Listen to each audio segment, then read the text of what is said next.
tertúlia. Meu boa tarde aí para todos e todas. Hoje é dia 28 de setembro de 2011, quarta-feira. O verbete é de número 2068. Tem 7 páginas, 63 logias e 26 máximos. Eu chamo a atenção que a divisão do detalhismo tem 15 máximas.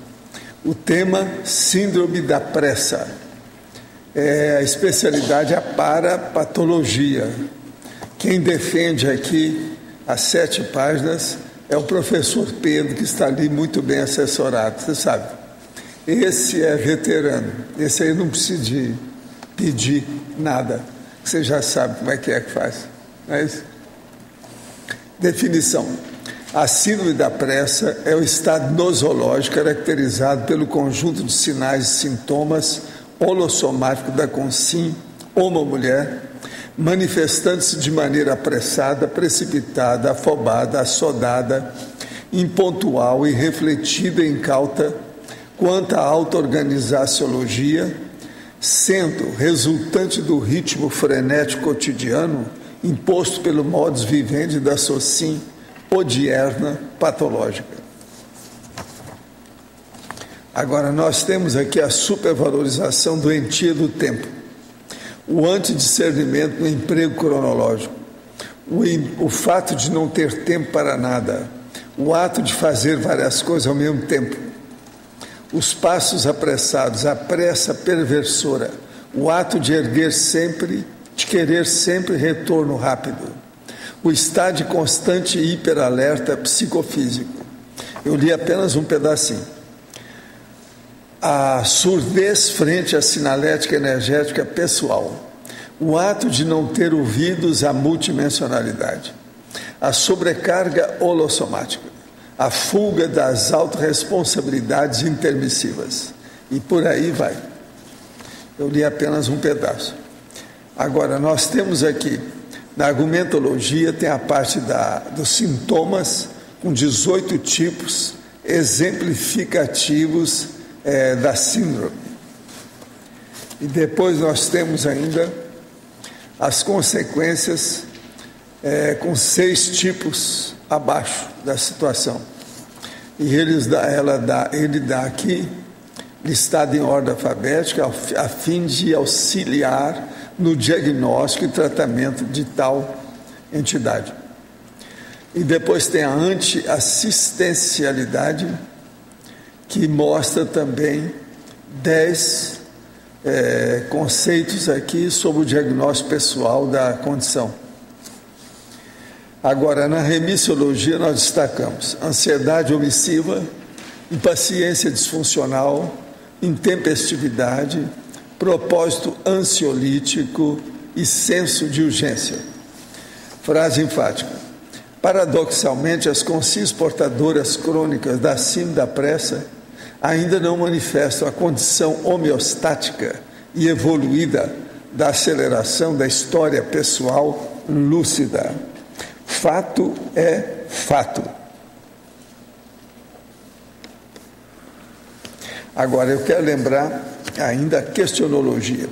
Você ainda manifesta sintomas da síndrome da pressa? Por qual motivo? Quais têm sido as medidas terapêuticas adotadas visando a superação de tal neo-enfermidade ectópica? A bibliografia tem 10 fontes diferentes, vale a pena ver. Agora, os questionamentos. Qual a raiz que prende a pessoa a ter uma característica, como característica, de distimia? Estou fazendo a autopesquisa, mas tenho dificuldade de identificar por quê. Comecei a apresentar esta característica, mas sei que vem desde a infância. O que posso fazer prioritariamente para superar e estrafar? Eu acho que seria bom você dar o seu toque aí sobre o assunto de distimia. Eu acho que vale a pena você procurar ajuda técnica, profissional. Não sei onde você mora, mas ou do processo de psiquiatria, ou se você puder também ver a abordagem da consciencioterapia. Porque normalmente é uma entidade nosológica complexa. Ela tem várias raízes, precisava ver o seu caso. E enquanto isso, vale a pena você tentar superar essa condição, interagindo com outras pessoas, priorizando o processo de bom humor, avaliando o seu bom humor, ver aquilo que te traz melhores condições em termos de humor, para você ir superando. Mas eu acho que vale a pena você procurar uma ajuda técnica e não subestimar esse diagnóstico. Já tive mais facilidade de projeção, porém, ultimamente, tenho tido dificuldades. Notei que foi quando comecei a tomar medicamentos para depressão, principalmente para dormir. Os remédios influenciam nas projeções? Sim, não há dúvida, pode ter sido isso, sim. O meu filho tem tido crises de raiva quando algo sai errado para ele. Chega a vir em cima de mim querendo me agredir. Já encaminhei para um psicólogo. Estou pensando em procurar o mesmo psicólogo dele para ter sessões também, pois ando com medo dele ter outra crise e não saber como agir. Estou angustiada com isso. O senhor percebe se existe assédio nesse caso? Está na cara, né? Você quer falar? Acho que sim, precisa também procurar a causa disso. Muitas vezes é alguma influência de ou amizades, ou processo às vezes de videogame, de internet. Pegando um gancho com o nosso verbete, muitas vezes essa aceleração do modus vivendi atual, às vezes as pessoas querem retorno muito rápido, e os adolescentes entram nisso e ficam impacientes. E aí começam a manifestar essa raiva. Então era bom procurar a causa disso juntamente com esse tratamento que está sendo feito. Professor, acho muito bom ser intermissivista. Não fumo, estudei física nuclear na faculdade e teoria da relatividade por conta própria. O senhor disse que poderia prestar assistência escrevendo algum livro inédito. Gostaria muito de atingir a projeção consciente para assistir e para contatar alguma consciência cientista para me auxiliar e escrever um livro, explicando de que partículas elementares é constituído o psicossoma, mental soma, energia imanente e outros elementos extrafísicos. Existe algo errado nisso? Poderia me ajudar? De que modo? Esse aqui é aquele meu amigo que eu falei que ele é da mesma laia. Quer dizer, sob certo aspecto, da mesma laia nossa, né? Porque ele é intermissivista, não tem jeito de ele fugir disso. Ele agora já está assumindo. Agora, seria bom você ler os livros do professor Hernani Guimarães Andrade. Hernani Guimarães Andrade, que ele era muito preocupado com tudo isso que você está falando, as partículas elementares, para provar, etc. Eu não perco muito tempo com isso, não. Eu deixo que a ciência convencional estude o processo, que é um problema da eletronáutica. Mas os livros do Hernani, meu amigo, durante mais de 50 anos, ele já dessomou. Então ele pode te ajudar nessas questões. Ele é que estudava muito a questão do psicossoma como sendo o orientador, o modelo organizador do corpo, é assim que ele gostava de falar.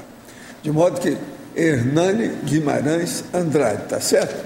Você que gosta de estudar, que é nosso amigo e é da mesma turma, está na hora. Ele agora já admite, é da mesma turma. Entrou na... Conheci a Conscienciologia por meio de um amigo e ainda sei muito pouco. Tenho me dedicado ao estudo espírita kardecista e luto contra a depressão e a ansiedade há alguns anos.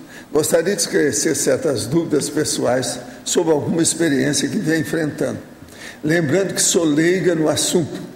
Por favor, preciso de alguma explicação mais simplificada.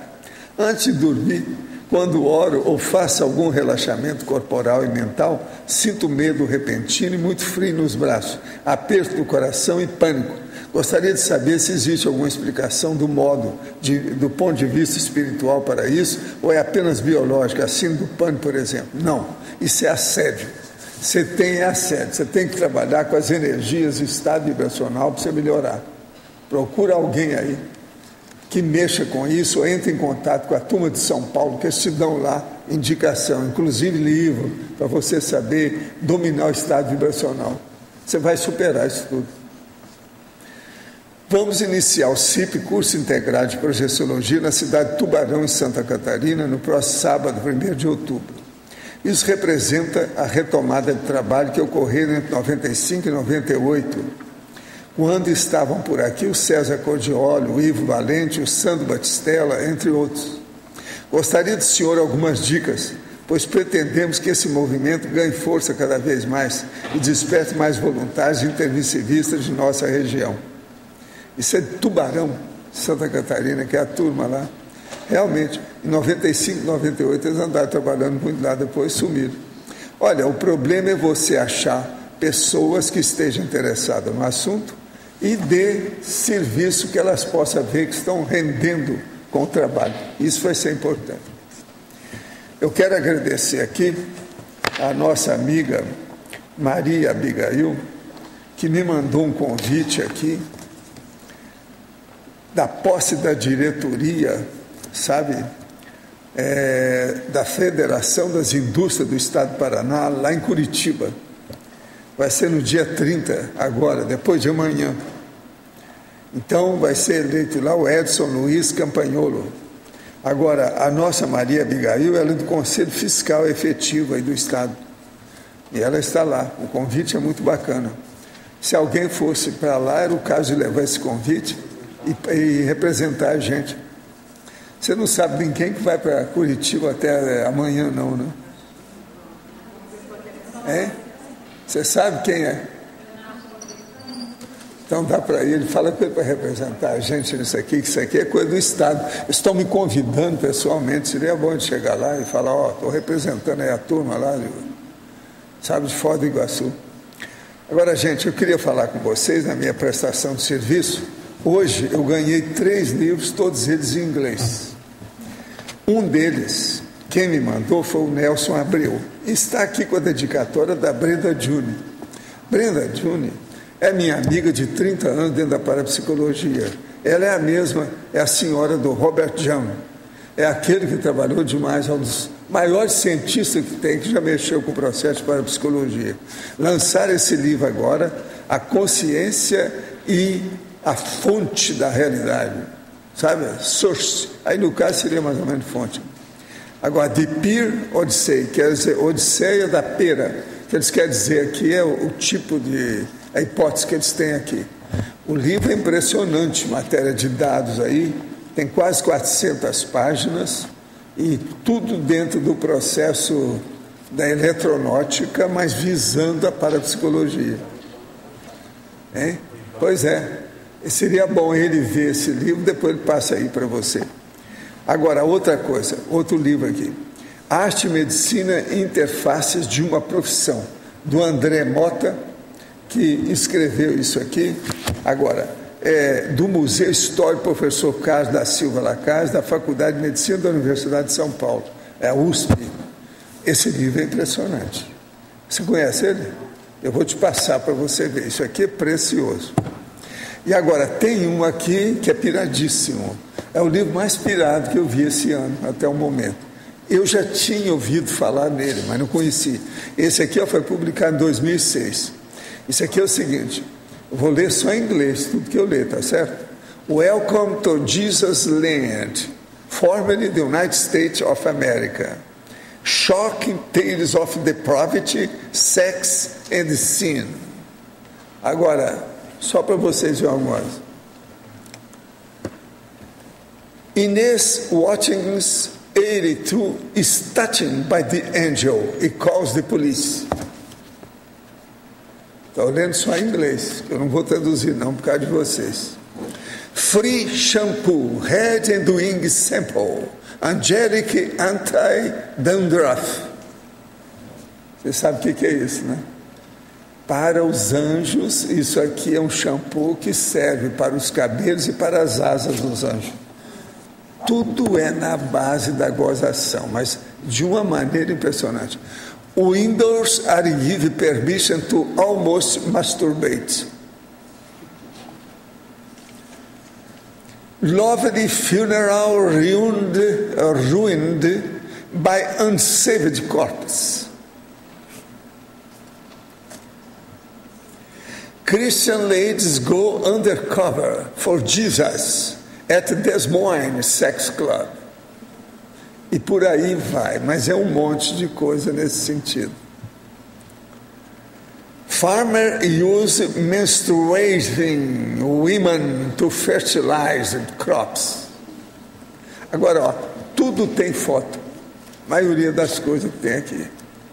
Esse livro aqui, para aqueles viciados, fanáticos dos Estados Unidos, deve ser uma loucura. Eles devem cuspir no livro. E outra coisa, foi publicado. Olha a capa do livro. Eu passo em suas mãos e cuidado com o livro, tá certo? Agora, ó, dá lá para o nosso pesquisador, que isso aí é interessante. Esse casal é muito meu amigo, conheço há mais de 30 anos, é lá de... Você vai ver de onde eles são. É onde eu estive lá fazendo pesquisa, mexi com essas coisas todas, com luzes, esse processo, com computador, sabe? Qual que é o local mais importante dos Estados Unidos? Eu não estou falando MIT, não, eu estou falando outra coisa. Bom, o Dr. Jan, ele esteve em Princeton University, acho que ele saiu da universidade, se aposentou e ele continuou com o instituto na casa dele, pelo que eu entendi. Mas ele precisa de 30 anos. Estou falando também do meu amigo, outro lá, que é pesquisador também, o Rin. Está falando nele aí. Agora, professor, pelo então, visto... a opção de coisa, o livro é muito sério. Mas acho que depois de 30 anos de pesquisa, eles não conseguiram levantar dados para... Eu falei isso tudo com a Brenda. Eu expliquei isso tudo lá. E só. Qual foi o erro deles? Eu estive lá algumas vezes com eles, sabe como é que é? Na sua opinião... O erro maior é o dinheiro dos Estados Unidos e os judeus do Pentágono. Eles não deixam essas coisas caminharem. Não dá. Tem muita coisa para falar, inclusive esse negócio de ufologia, tem muita coisa séria que devia ser explorada, e eles não levam a sério.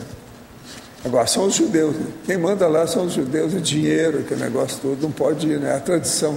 Professor, na sua opinião, o que tem para ser explorado em termos de ufologia? Ufologia é estudar esses casos das pessoas que têm essas energias, que eles se enrolam com a energia que eles recebem desse povo. Então, precisa ver o que tem de normal nisso. A primeira coisa é ver aquele filme, Segredo do Céu.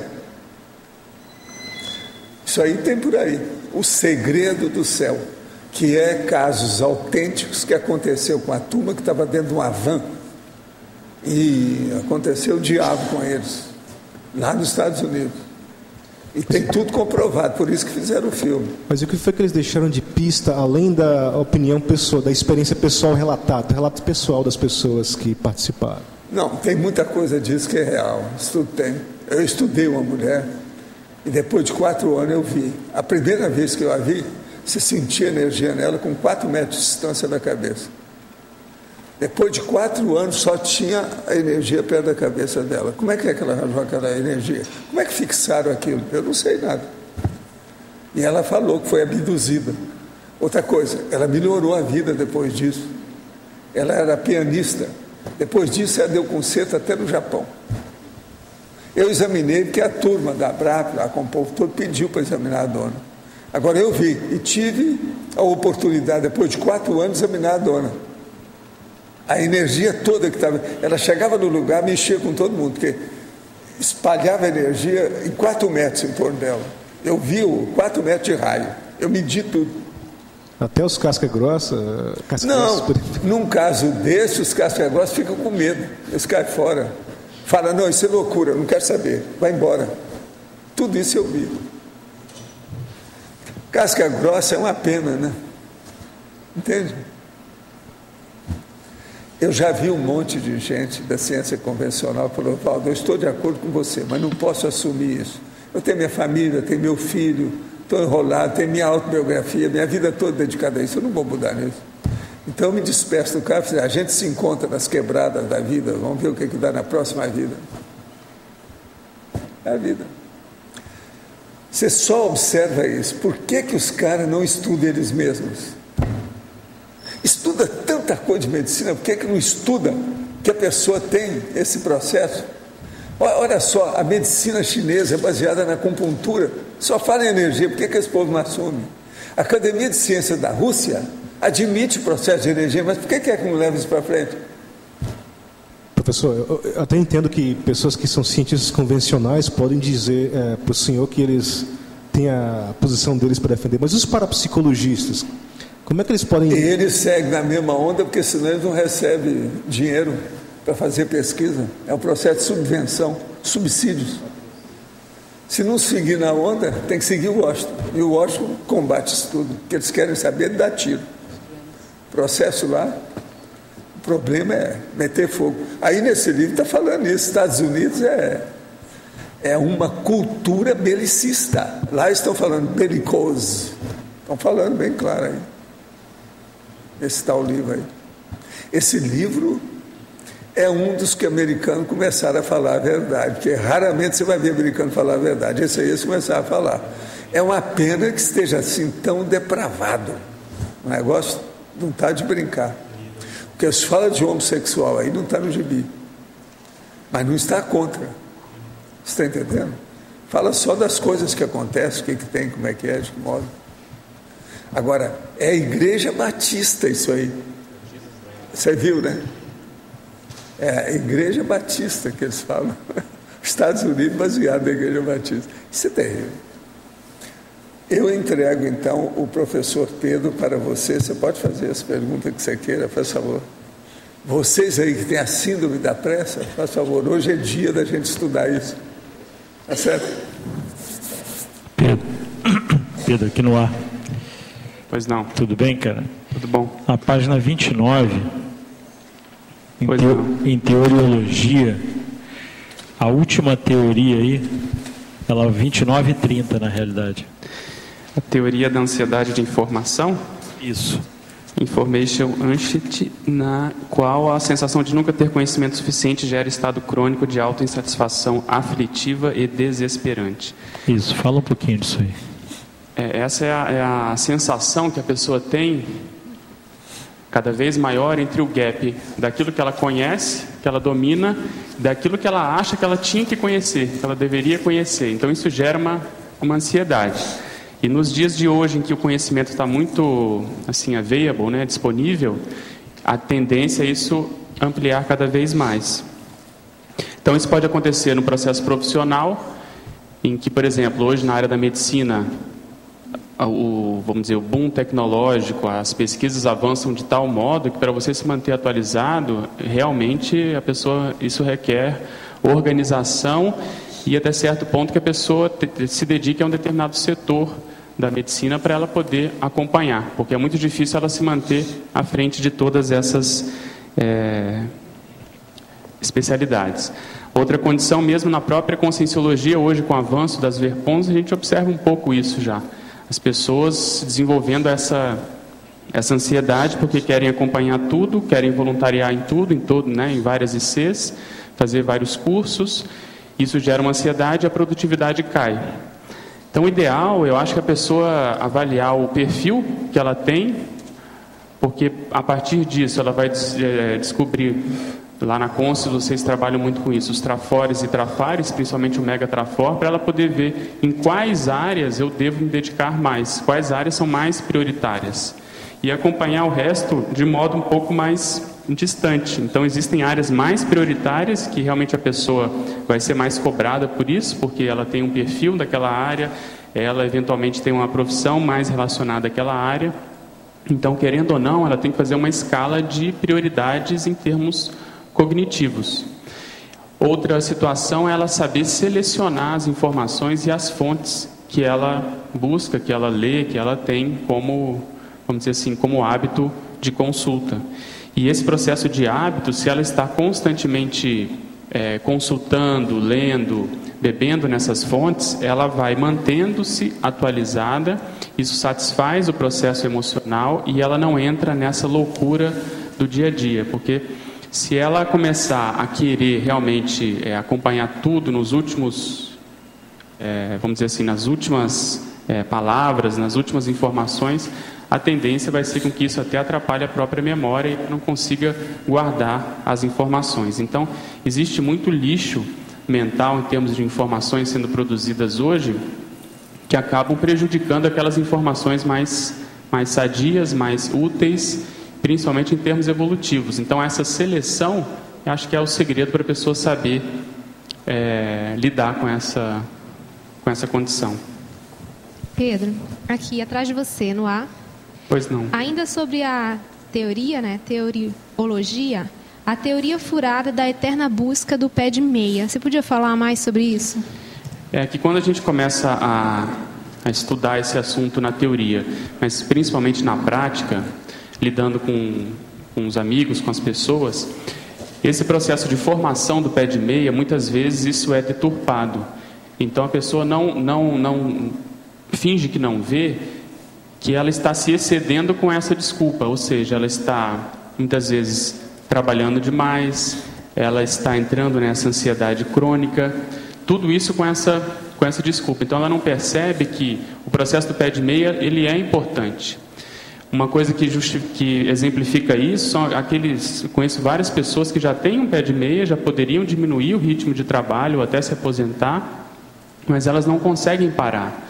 Então tem um processo vicioso nisso. Então parece que ela desenvolve um endovício. O corpo começa a ficar viciado nesse tipo de estresse. O estresse do trabalho, o estresse de buscar cada vez mais dinheiro. Então a pessoa ela não consegue, ela tem que abrir outros negócios, ela começa vamos dizer assim, a viver em função disso.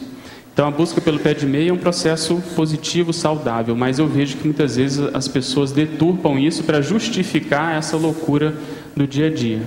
Então a pessoa tem que ter um teto, um patamar. Qual é o meu pé de meia? Até onde eu vou? E o que eu vou fazer para isso? Porque muitas vezes a pessoa se vende os próprios valores, vende muitas vezes a saúde dela em função disso, vende a liberdade dela, do tempo livre em função do trabalho. Quem é profissional liberal, por exemplo, no caso da medicina, é muito comum isso. Você muitas vezes recebe por produção, por produtividade. Então, se eu produzir muito, eu ganho bem, eu ganho mais, eu ganho muitas vezes até o dobro do meu salário. Então, muitas vezes a pessoa, no afã de querer fazer o pé de meia num tempo mais curto, ela vai queimando a vela da vida pelas duas pontas e muitas vezes com essa justificativa. Não, mas é o pé de meia.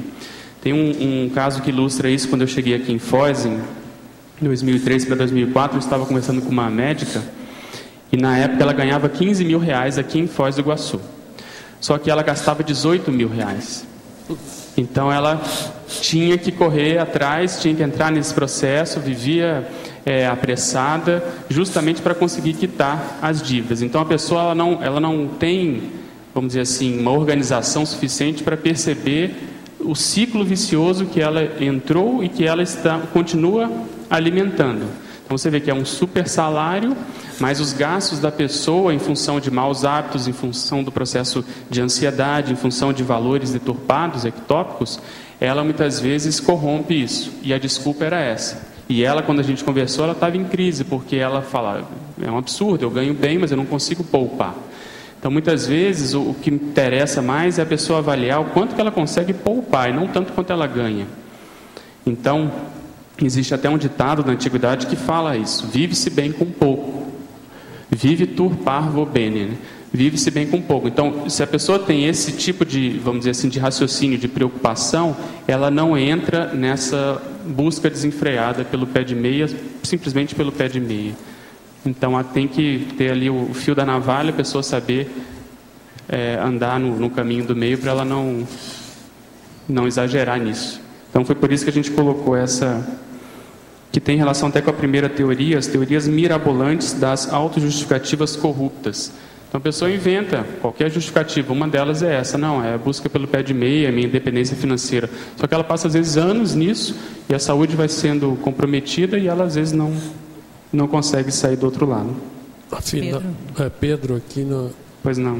Na fatologia, na segunda linha, tem aqui o fato de não ter tempo para nada. Isso aí a gente ouve muito por aí. O que você colocaria como causa disso? A pessoa não sabe administrar o tempo aí, sei lá. Eu acho que no fundo a pessoa não sabe o que ela quer, de fato.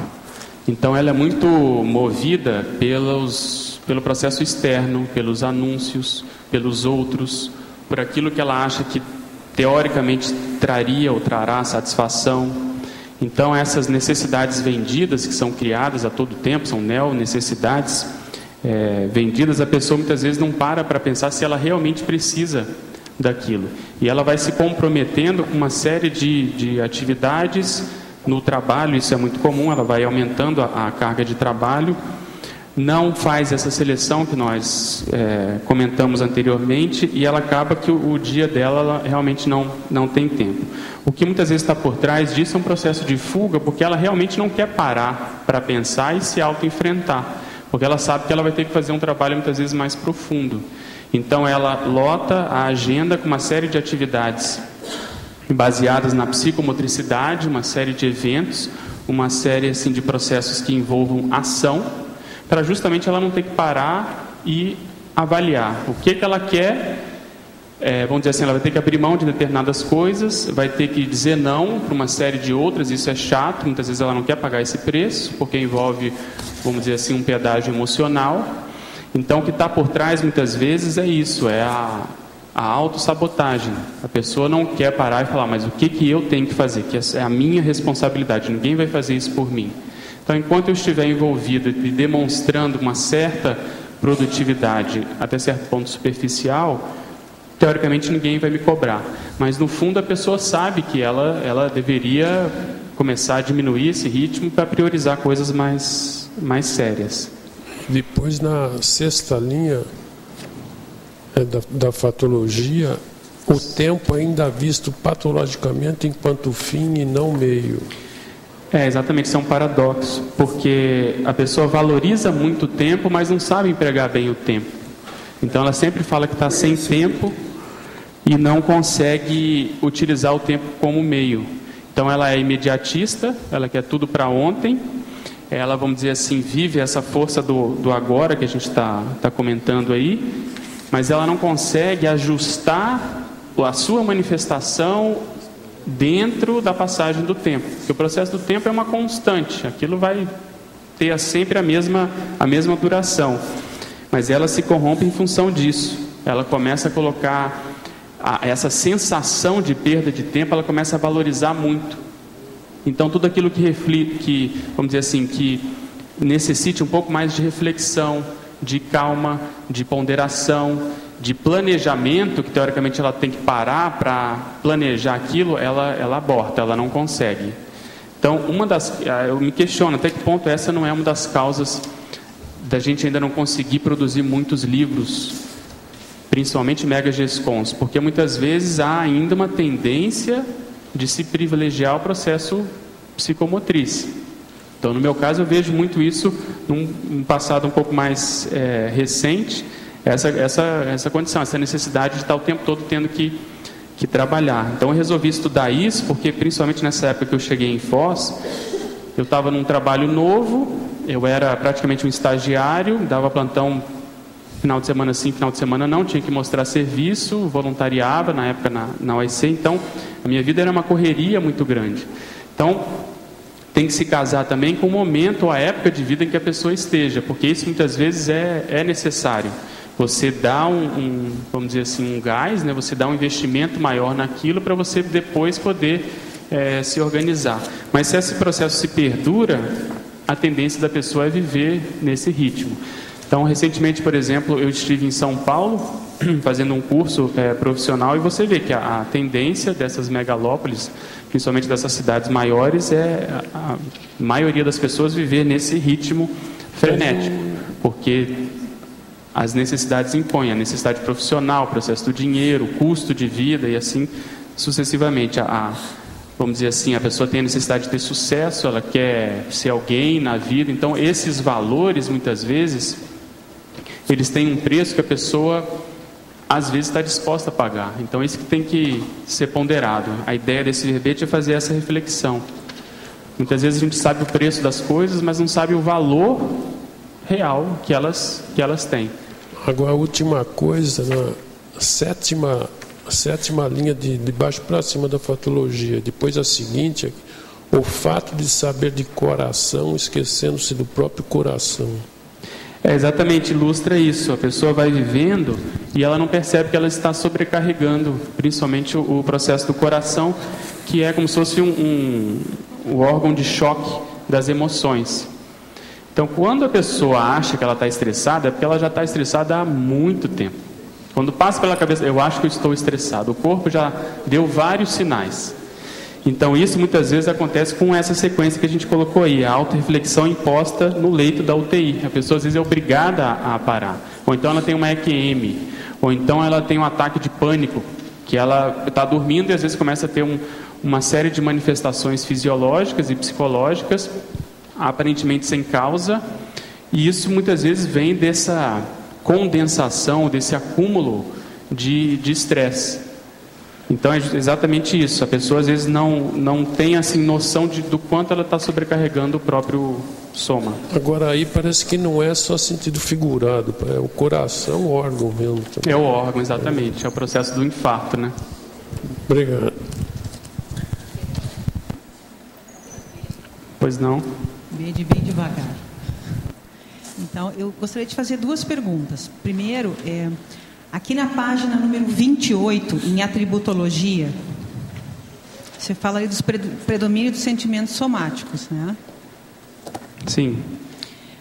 Você foca, então, a apresentação mais na questão da auto-organização intrafísica. Agora, a origem disso, apesar de os estímulos todos serem intrafísicos, pode ter a sua origem lá atrás, né? Cérebro, paracérebro. Associando com superficialidade, desorganização, falta de megafoco. Sim. É isso mais ou menos que eu queria que você abordasse um pouquinho mais. A origem disso nem sempre é aqui, no intrafísico. Às vezes a pessoa já vem trazendo isso, essa motivação, esse estímulo. Isso, mas o que mais a gente quis ressaltar aqui é o processo social, é o processo da modernidade, da atualidade. Então ela não tem muitas vezes uma vacina diante disso. Então é o processo de não saber lidar com o soma, com a vida humana. Nós temos que nos inserir na sociedade, até certo ponto saber jogar o jogo, mas isso vai até um limite, porque senão você coloca a PROEX em risco. Sim. Entende? Então, nesse processo da tributologia, a gente tem que escolher entre o processo somático, paraperceptivo ou mental somático. Então eu achei que o que predomina é esse processo instintivo, da adrenalina, do corre-corre. Entende? A pessoa não tem muitas vezes experiência com essa condição da auto-organização. Acho que eu coloquei também na fatologia o fato de você saber colocar o trabalho no devido lugar. Sim. Então tem que ter um limite. Essa que foi a ideia. Era exatamente isso que eu ia te perguntar, sobre o trabalho no devido lugar. Então, para você fazer isso, você tem que abrir mão de algumas coisas, de alguns valores. É como eu estava comentando, processo de pé de meia. Então, vou dar o meu caso de médico. Eu abri mão de trabalhar em alguns períodos para ter uma vida um pouco mais tranquila, dentro ainda de uma certa... vamos dizer assim, de uma certa pressa que existe própria da medicina, mas foi a forma que eu consegui para diminuir, visando daqui no futuro próximo diminuir ainda mais. Mas isso representa às vezes 40%, 50% do salário que eu poderia ter. Então eu poderia às vezes priorizar o pé de meia mais cedo, mas ao mesmo tempo vocês não iam me ver mais aqui, por exemplo. Então, você saber lidar com isso, cada um tem as suas prioridades, a sua idade, a sua profissão. Então a pessoa tem que saber conjuminar. Outra coisa, os dependentes, se a pessoa tem família, né, tem filhos ou não. Então o que talvez vale a pena chamar a atenção são os excessos. Eu tenho amigos ainda hoje que eu acho, a gente já conversou sobre isso, em que eles se excedem. Eu coloquei, acho que na politicologia, o processo do terceiro turno. Então a pessoa trabalha, já tem uma rotina de trabalho pesada e às vezes ainda pega mais trabalho para fazer em casa. Então vai dormir tarde, acorda cedo, tem muita responsabilidade com o processo da medicina. Isso tudo, em algum momento, o soma vai pagar a conta, ele vai trazer a conta. Então tem que ser avaliado se isso vale a pena, né? Porque a pessoa está lúcida para isso, ela sabe que ela está sobrecarregando o soma. Então aí vem o processo, às vezes, de obesidade, falta de tempo para fazer exercício, o processo, muitas vezes, de não ter assim, uma interação social, até para a pessoa ter um tipo de lazer produtivo. Então, esse conjunto de fatores é que muitas vezes causam essas condições assim, do soma entrar numa estafa maior. Deixa eu te perguntar uma outra coisa. Você chegou a associar o estudo aí da sua síndrome com o nosso processo aqui, por exemplo, a pessoa quer fazer assistência, ela pega um monte de coisa para fazer ao mesmo tempo e falta um megafoco mais acertado, né? E ela pode incorrer, mesmo sem estar recebendo dinheiro, numa questão de síndrome de pressa, mesmo sem ter uma remuneração financeira. Cada vez mais eu vejo que a assistência requer discernimento. Sim. Então, muitas vezes acontece isso porque a pessoa ela tem uma carência de fazer assistência. Então, ela quer fazer muita assistência para ontem, às vezes a qualidade disso é muito ruim, principalmente para ela. Então, ela tem que avaliar o processo pessoal primeiro, se ela está fazendo assistência com ela, no sentido de ela está cumprindo a PROEX ou ela quer simplesmente tapar um buraco de carência assistencial. Outra coisa é privilegiar e priorizar a qualidade do processo assistencial. Às vezes vale a pena você atender uma pessoa bem do que atender 5 ou 10 rapidinho ali, às vezes sem muita profundidade. Então isso eu noto, eu concordo com você. Então a própria pessoa tem que tomar essa decisão. Às vezes eu direcionar aquela pessoa para uma determinada assistência, porque ela não vai dar conta, direcionar para a OEC, direcionar para um determinado outro assistente qualquer, que ela acha que tem a ver com o caso, e ela se preservar dessa condição. Mas ela tem que saber falar não. Sim. Porque eu vejo que ajudar todo mundo quer, e às vezes a boa vontade só por si só, né, acaba desvirtuando. Achei interessante também que em tecnologia, na página 30, você trouxe aqui na terceira linha, o esquecimento da técnica do detalhismo. Exatamente, a ideia é essa. Tá. Beleza. Por causa da qualidade, né? Minha mulher tem facilidade para psicofonia, mas não controla muito bem. Quase sempre que fica irritada, normalmente por ciúmes e alguma consciência assume o controle, parte para agressão física, diz que vai matar nós dois. Vendo que não assumia a responsabilidade pelas incorporações e nenhum movimento para iniciar alguma reciclagem, na última briga saí de casa definitivamente. Ontem ela disse que ia se matar se não voltasse. Avisei a mãe e uma amiga dela e fui para a casa da minha mãe. Lá tive forte intuição de um encontro dela. E quando entrei no apartamento, encontrei sentada na cama, em frente à metade de um bolinho e um copo de suco cheio de veneno para rato. Ela não gosta da família, nem a mãe dela levou a sério o caso. Não apareceu na casa dela até agora. Não sei o que fazer. Que o senhor lembra dela? O que seria cosmoético fazer? Olha, ela tem possessão. O negócio dela é sério. Agora, tem que arranjar aí, um trabalho mais sério, com psiquiatra, psicólogo, se for possível, com a consciência terapia mesmo. Não tenho pé de meia, mas poderia mudar para Foz para fazer consciência terapia. Se conseguisse algum emprego, seria aconselhável. Se você arranjar, às vezes, ajuda. Ela é possessa. O negócio é sério, não se pode brincar com isso não. Agora, você está assistindo, porque para chegar lá na hora certa, assiste, não é fácil. Eu já tive esses fenômenos desse jeito 2 vezes na minha vida, seriamente, em favor dos outros. Alverbetógrafo, pode aprofundar nos seguintes pontos. Parafatologia, página 29, final da primeira linha. A surdez frente à sinalética energética pessoal. Especificar as suas consequências. O que a gente quis chamar a atenção aqui é que quando a pessoa está envolvida no dia a dia, nessa correria, muitas vezes os amparadores tentam alertar, tentam chamar a atenção, como esse caso que foi comentado aqui pela pergunta do teletertuliano, e a pessoa não se dá conta, ela não ouve, essa ficha não cai. Então, se não houver um espaço mental, um espaço no cotidiano para a pessoa inserir o parapsiquismo, essa decodificação da sinalética ela fica muito, muito prejudicada. Então a gente chamou de surdez isso. Às vezes os amparadores estão querendo chamar atenção, a pessoa está ali com a presença do amparador, mas ela não dá espaço. Eu acho que eu comentei também aqui, o amparador tido qual lanterna de cego, ou seja, ele está ali para iluminar, mas a pessoa se faz de cega, não quer ver, é como se não tivesse nenhuma função a presença dele ali. Então, em geral, a tendência é, inclusive, eles se retirarem porque não há espaço.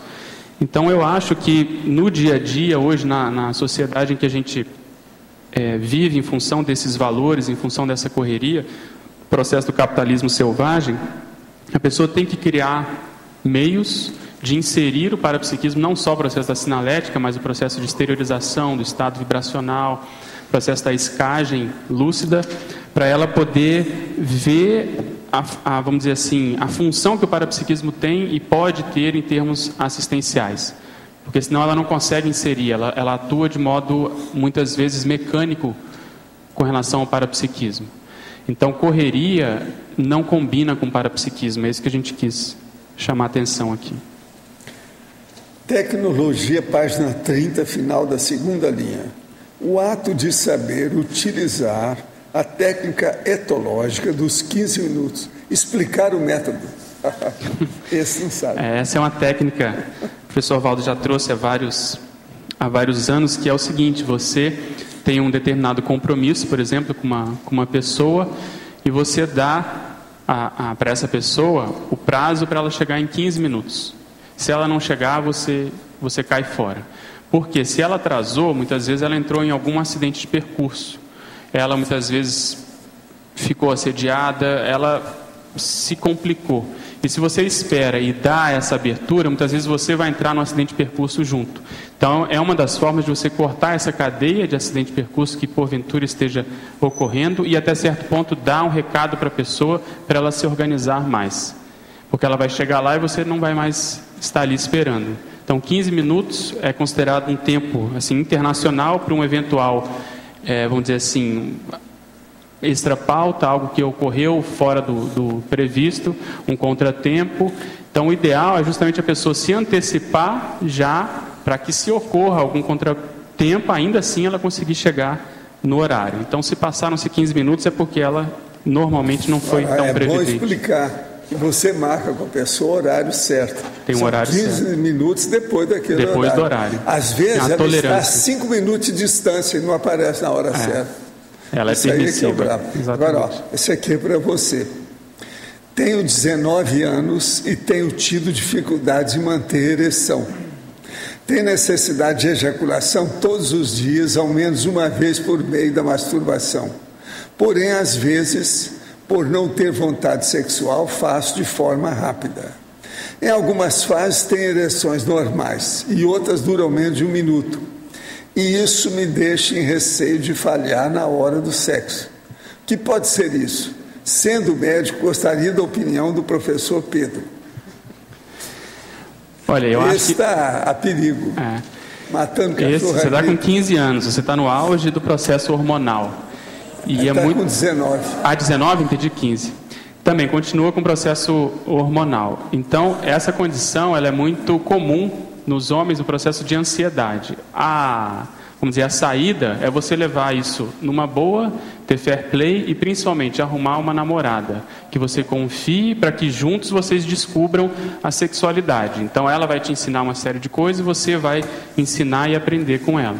Então a tendência é essa, vamos dizer assim, essa ansiedade, essa preocupação com o tempo de ereção, com a ejaculação precoce, demorou, se não demorou, se foi apressado, não foi. Isso tudo é um aprendizado.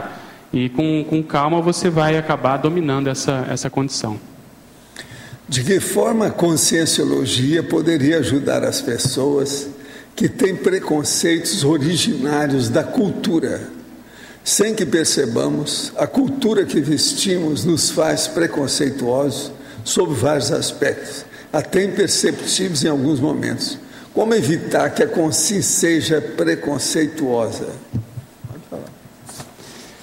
Eu acho que é você se colocar menos na condição de consim e mais na condição de consciex. Porque a consciex não tem pátria, não tem sexo, ela prima normalmente, quando lúcida, pelo universalismo. Então é você deixar de ser tão consim. E esse verbete aqui normalmente é para aquelas pessoas, ou as pessoas que são afetadas por essa síndrome, são aquelas que são ainda muito somáticas ou muito consins. Então o processo instintivo domina. E dentro disso está embutido o processo cultural. Então, se você lembrar que você teve outras vidas, muitas vezes no corpo de homem ou de mulher, muitas vezes você nasceu na África, na França, na China, então você começa a ampliar a sua visão de conjunto, esse apriorismo cultural, ele começa a diminuir e você começa a tratar as pessoas realmente como sendo consciências milenares. Então, essa fachada que muitas vezes existe em função da cultura, ela perde um pouco desse peso que muitas vezes se tem e se coloca na sociedade de hoje. É o mesmo rapaz dos 19 anos. Gostaria de saber qual a carga horária de sono ideal para um jovem de 19 anos. Quero acordar mais cedo para aproveitar melhor o tempo de forma construtiva, exercitando a intelectualidade. Esse coitado ele precisa de manda para ele um desconfiômetro. Está na hora de você virar gente, né? 19 anos já... Mas olha, carga horária de sono em geral são 8 horas. E aí com o tempo você vai ver se é um pouco mais, um pouco menos. Se você quiser estudar as pessoas da sua família, existe um fator genético envolvido nisso, mas não vai passar muito desse percentual. O que talvez você precise é limites, você tem que ter uma rotina útil. Então seria bom você acordar cedo, por exemplo, para fazer exercícios físicos, para você se manter mais disposto ao longo do dia, você ter um trabalho muitas vezes intelectual, de leitura, enfim, você montar uma grade de horários que seja produtiva. Eu não sei se você já passou na faculdade ou não, se você está estudando para o vestibular, mas enfim, você tem que ter alguma prioridade maior que te ajude a organizar o restante do seu dia. Tem um rapaz que agora, ultimamente, estava insistindo comigo demais para saber, mas por que você tem que dormir tão pouco do jeito que você dorme? Eu falei assim, olha, eu vou confessar uma coisa que eu nunca falei com ninguém. Só para você, presta atenção, é um processo de pai para filho. Eu estive em coma e dormi durante uma semana inteira. Então eu dormi para o resto da vida. Aí o rapaz soltou a gargalhada e ficou só nada, não perguntou mais nada. Sabe como é que é? Era o jeito, né? O rapaz ansioso, igual esse que está perguntando aí. Às vezes, em exposição ao público, falo com tranquilidade e me saio bem. Porém, ao mesmo tempo, tenho suor nas mãos e o corpo treme. Como melhorar essa condição para melhorar minhas apresentações? Olha, eu também acho que não tem muito segredo, é você ganhar experiência. E você, com o tempo, você vai ter autoconfiança. Se você já acha que você fala bem, que as pessoas te compreendem, você fala relativamente devagar, essa manifestação do sistema nervoso autônomo, até certo ponto, ela é fisiológica. Por quê?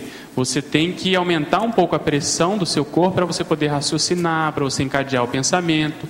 Então, essas manifestações...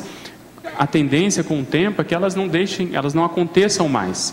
Se elas já não estão mais comprometendo a sua manifestação, já é uma grande coisa. Então, até certo ponto, se você parar de dar valor para elas, você vai perceber que muitas vezes elas deixam de existir. Outra coisa que entra nisso, nessa equação, é o processo extrafísico. Então, muitas vezes vão começar a surgir outras manifestações fisiológicas decorrentes da exteriorização de energia, da formação do campo, da ectoplasmia, que podem também estar associadas. Então, vale a pena ficar de olho nisso. Fatologia, página 29, 7ª linha de baixo para cima. O fato de saber de cor a ação, esquecendo-se do próprio coração. O professor pode explicar ou explanar? A gente comentou isso, que muitas vezes a gente entra no automatismo, então sabe de cor a ação, para onde você tem que ir, muitas vezes aumenta a velocidade em função disso, você já sabe o caminho para ir para o trabalho, por exemplo, já se sente seguro, e a pessoa vai acelerando em função disso. Então, o processo psicomotriz, a pessoa sabe de cor, mas ela esquece que muitas vezes o corpo, o soma, não acompanha a velocidade da consciência. Então, ela quer impor ao corpo humano um ritmo que muitas vezes é improdutivo, é antifisiológico. Então, quem vai pagar a conta, normalmente, é o processo cardíaco, é o coração. A pessoa vai ter angina, pode ter um infarto, pode ter alguma manifestação cardiológica para justamente chamar atenção sobre isso, quanto a isso. O uso de roupas apertadas e grossas, cintos apertados, tiaras, carregar celular próximo ao corpo, uso de tiaras, relógios de pulso, afetam de alguma forma nossos chakras e a aura? Durante algum trabalho pessoal energético, no processo de recepção de energias, na mega euforização, arco voltaico ou mesmo passe, o efeito da energia é afetado pelo uso de acessórios e roupas ou a energia supera tudo isso? Para a maioria, isso aí influi. Agora tem uma coisa que eu não falou, a mochila, né? Mochila nas A costas. mochila dos troços mais bravos que tem aí na história. Então, isso aí também tem que ser levado em consideração. Agora, é lógico que, conforme a situação, essas coisas afetam, sim. Sem dúvida. Prende a própria circulação, muitas vezes, que Tem dirá uma o outra processo coisa, energético. por exemplo, vocês nunca me viram com Aliança, né? aliança por causa da minha hipertensão. Se eu coloco, aquilo fica batendo no meu dedo. Isso é desde os 28 anos. Eu nunca usei aliança. Ao verbetógrafo. A pressa gera ansiedade, mas a pressa também gera eficiência na tarefa. Como podemos obter a eficiência sem estar sob pressão no trabalho? Esse aqui está precisando de entender a taquirritmia. Exatamente. Não necessariamente a pressa gera eficiência. Ela pode gerar, mas não necessariamente. Pelo contrário, você fica mais suscetível ao erro. Então, o que tem que ser avaliado aí é o processo emocional. Então, se você consegue ser assim ágil, consegue executar a mesma tarefa num espaço de tempo menor, mas isso não afeta o seu processo emocional, não afeta a sua lucidez, você pode estar caminhando para isso que o professor Valdo lembrou aqui da taquirritmia, que é você realmente produzir mais, não perder tempo, mas sem deixar a ansiedade, a adrenalina tomar conta de você.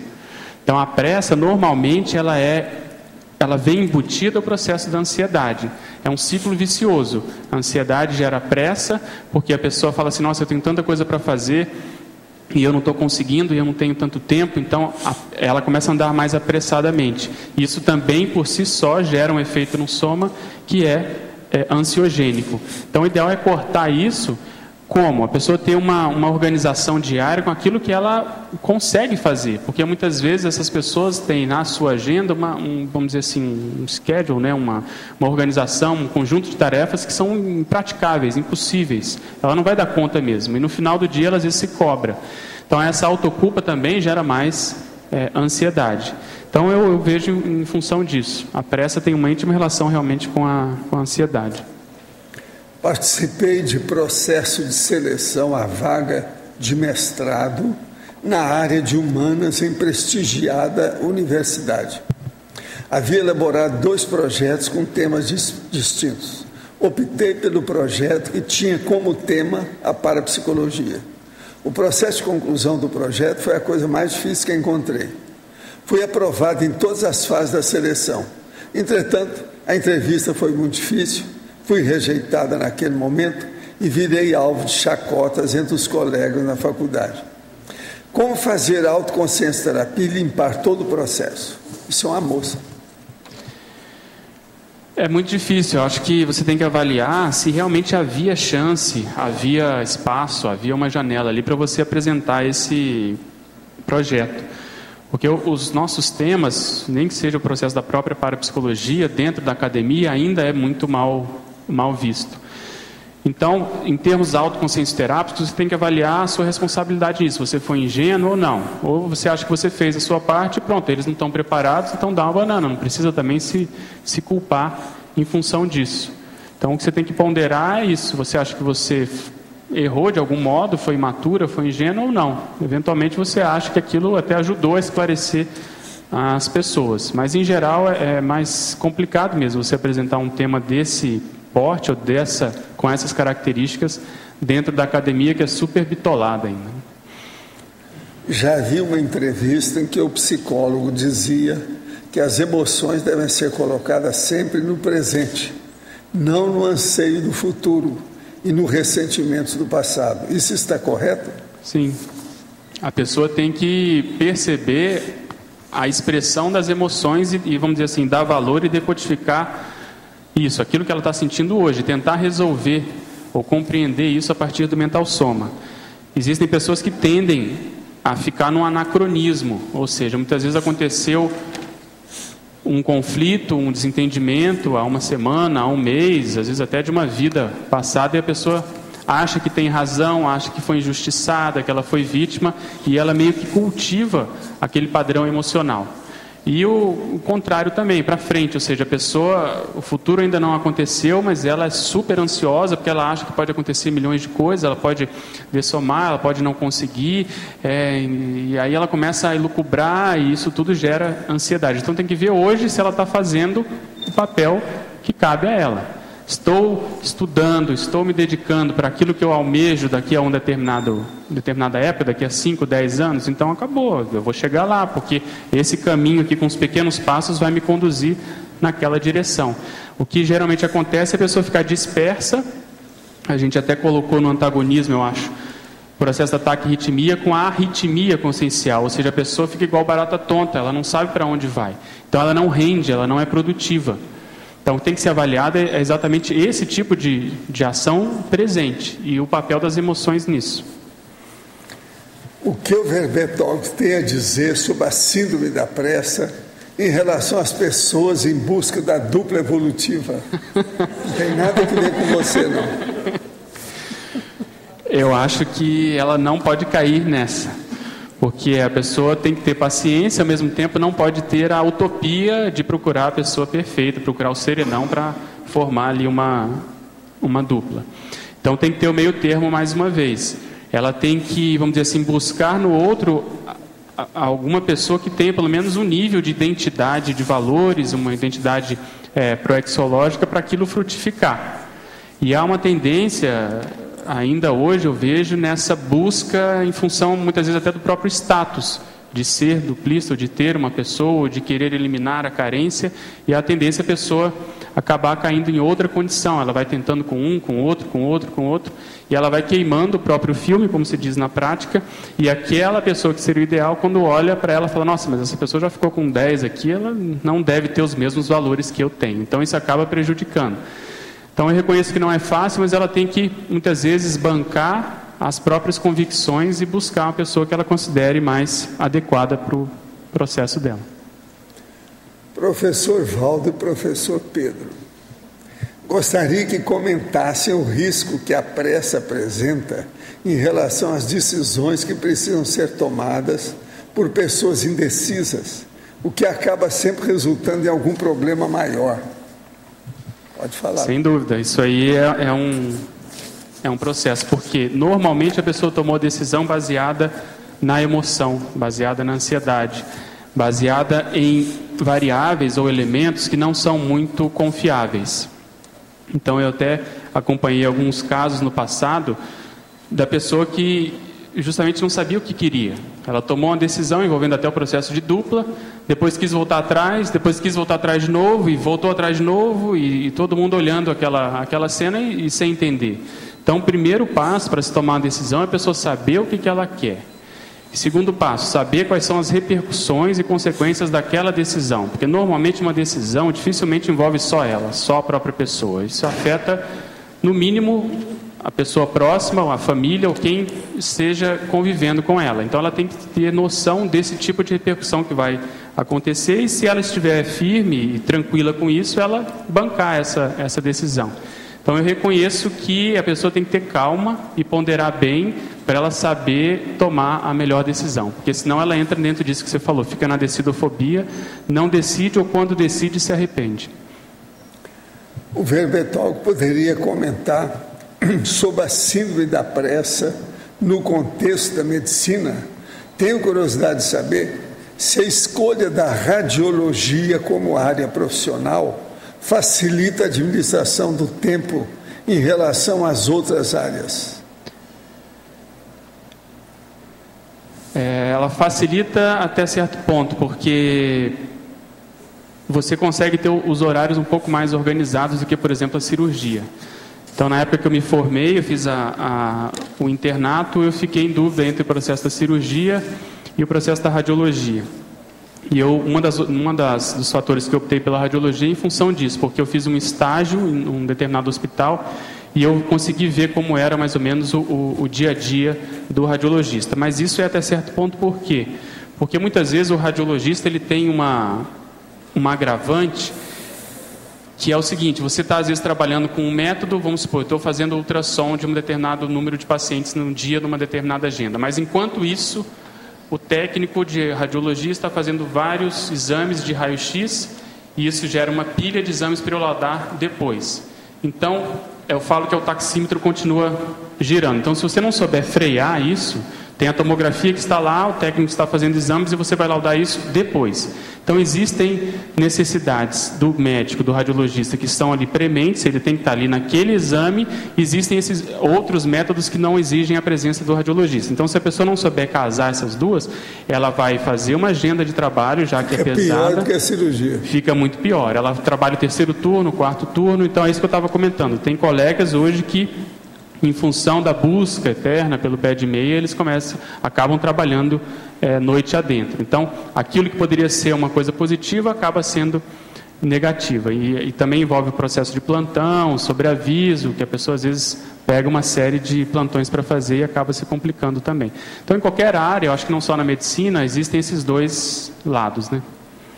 Alver Betógrafo, poderia comentar em Paradoxologia, página 31, primeira linha, o paradoxo de o macrosoma também exigir cuidados? A partir de 2008 não ando mais de moto e atualmente ainda me arrisco no ciclo social sendo goleiro de baixa estatura, porém bastante técnico e agilíssimo. Goleiro de baixa estatura. Essa é uma boa. Tem que mandar abaixar o gol. Olha, eu ponderaria bem essa, não sei se é um hobby ou como é que você leva esse processo do futebol, porque eu atendo praticamente toda semana, se não todo mês, jogadores de final de semana principalmente que torcem o joelho, torcem o tornozelo, quebram a perna, têm infarto, enfim, os danos causados por esses esportes muitas vezes feitos de modo assim não profissional ou até como um hobby, eles são maiores do que às vezes as pessoas percebe. Então, às vezes, ela fica com um processo de sequela por uma besteira. Sem falar no processo da bola, a cabeça, o processo de goleiro, você pode se machucar com isso. Agora, a condição de macrosoma é uma coisa óbvia, porque a gente poderia pensar que a pessoa tendo um macrosoma, como ele é um macrosoma, ele tem um processo de regeneração, ou ele tem uma quantidade de energias maior, isso poderia facilitar e a pessoa poderia ou usar mais, ou abusar mais do corpo, mas é justamente o contrário. Às vezes a pessoa tem que se precaver mais para manter a funcionalidade assistencial dessa ferramenta que é, no caso, o macrosoma. Professor Pedro, por que as pessoas se sabotam? Por exemplo, a pessoa consegue orar para tudo, mas não tem tempo para priorizar o domínio energético. Está fugindo do que, na verdade? Aprofunde mais o assunto, por favor. Ela está fugindo, a gente colocou na 3ª linha da parafatologia, a fuga das autorresponsabilidades intermissivas. A pessoa quer férias ainda, ela não quer assumir aquilo que ela veio fazer. E pode ter uma comorbidade relacionada, que é o processo de assédio. Então, os assediadores sabem que a pessoa tem que fazer e eles fazem pressão para que ela não assuma, não enfrente, não admita as suas responsabilidades. Então, normalmente tem essa fuga. A pessoa está tirando o corpo fora. Ela sabe que quando ela começar a fazer a ProEx, ela não vai ter mais tempo livre, tanto como ela tinha. Ela vai ter que rever uma série de prioridades ou pseudo-prioridades.